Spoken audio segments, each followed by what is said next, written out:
Covid లో ఇసుక తుఫాన్ వచ్చింది అనమాట. చూడండి, మీకు చూపిస్తాను. కార్లు ఎలా అయితే మారిపోయినాయో. కార్ షేప్ అయితే మారిపోయింది.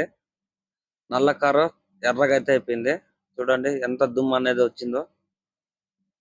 ఇసుక తుఫాన్ అంటారు దీనికి. చూడండి కార్లు అన్ని దుమ్ము దుమ్ము అయిపోయినాయి.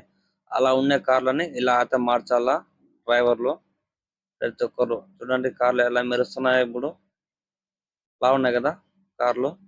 బయట పని మొత్తం ఫినిష్ అయిపోయింది. లోపలికి అయితే వచ్చేసినాను. లోపల అయితే చూడండి దుమ్ము ఎంతలా ఉందో. కాంపౌండ్ అంతా దుమ్ము, ఇసుక మొత్తం. చూడండి ఎక్కడ చూసినా అదే దుమ్ము. అదంతా ఇప్పుడు నేను క్లీన్ చేయాల. ఇప్పుడు చూడండి ఎంత క్లీన్ అయితే ఉందో. ఇలా అయితే మనం వాటర్ తో అయితే క్లీన్ గా అయితే కడిగేయాల మొత్తము కాంపౌండ్ అంతా. అలానే అద్దాలు గాని క్లీన్ చేయాల.